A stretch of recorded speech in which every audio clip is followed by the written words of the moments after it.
నమస్తే, మీరు చూస్తున్న పీవీఆర్ న్యూస్. నేను మీ పీవీఆర్ ఆదోను.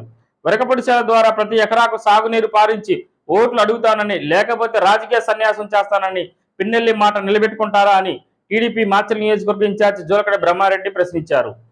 టీడీపీ పల్నాడు జిల్లా అధ్యక్షులు జీవి ఆంజనేయులు ఎర్రగొండపాలెం ఇన్ఛార్జి ఎరక్షన్ బాబుతో కలిసి వరకపొడిశాల ప్రాంతాన్ని పరిశీలించారు. వాగ్దానాలతోటి అధికారంలోకి వచ్చిన జగన్మోహన్ రెడ్డికి ఎన్నికల ముందు ఏడాదిలోపు మరి నిర్మాణాన్ని చేపట్టి పనులు పూర్తి చేస్తామని చెప్పేసిన జగన్మోహన్ రెడ్డి ఎన్నికలు ఇక 4 నెలలకు వచ్చిన తర్వాత ఈరోజు శంకుస్థాపన చేసే పరిస్థితుల్లో ఉన్నాడు. ఎందుకంటే ఆయనే చెప్పాడు, నేను మోసం చేస్తున్నాను అని. 3 నెలల ముందో 6 నెలల ముందో టెంకాయ కొడితే మోసం అని ఆయనే చెప్పాడు. పాపం ఆ బాణం ఆయనకే రివర్స్ అయింది. తెలుగుదేశం హయాంలో మొట్టమొదటిసారి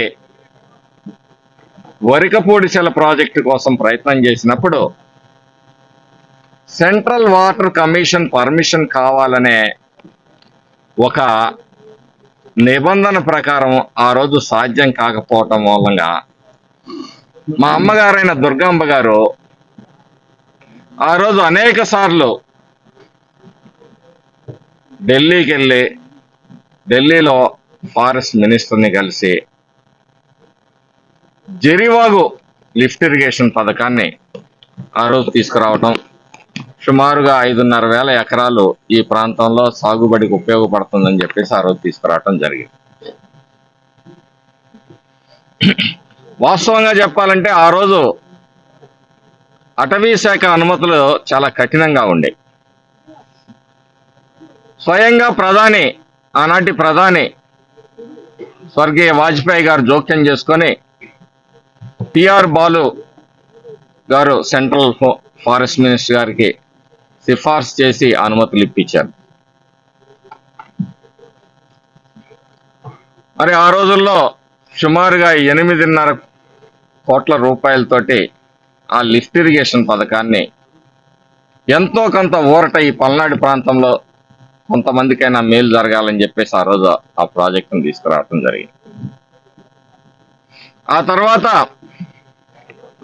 చంద్రబాబు నాయుడు గారు నిధులు కేటాయించి టెండర్లు పిలిచి అనుమతుల విషయం తర్వాత చూసుకుందాం, ముందు అనుమతుల కన్నా ముందు ఈ ప్రాంతంలో ఈ పైప్ లైన్ కి లింకప్ అయ్యే గ్రావిటీ ద్వారా ఏ అయితే చెరువులు ఉన్నాయో, మరి ఛానల్స్ ఉన్నాయో అవన్నిటినీ ముందు పూర్తి చేయండి అని చెప్పేసి ఆ రోజులు నిధులు కేటాయిస్తే, ఆ తర్వాత మారిన ఈ ప్రభుత్వం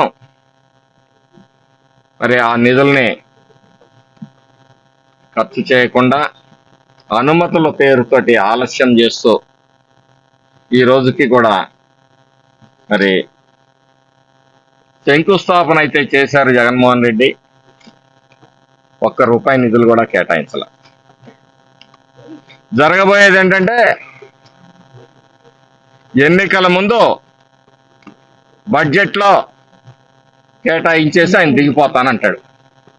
అవన్నీ ఆన్ పేపర్ మాత్రమే ఉంటాయి.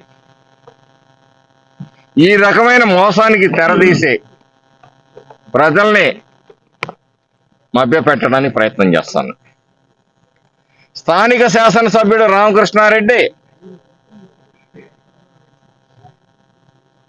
ప్రతి ఎకరాకి నీళ్లు పారించకపోతే నేను మళ్ళీ ఓటు అడగను అని చెప్పాడు. మళ్ళీ అదే స్థానిక శాసనసభ్యుడు మాట మార్చి శంకుస్థాపన చేయకపోతే ఓటు అడగను అంటాడు. ఈ మోసాన్ని ఈ పల్నాడు ప్రాంతం అందరూ కూడా గమనించాలి.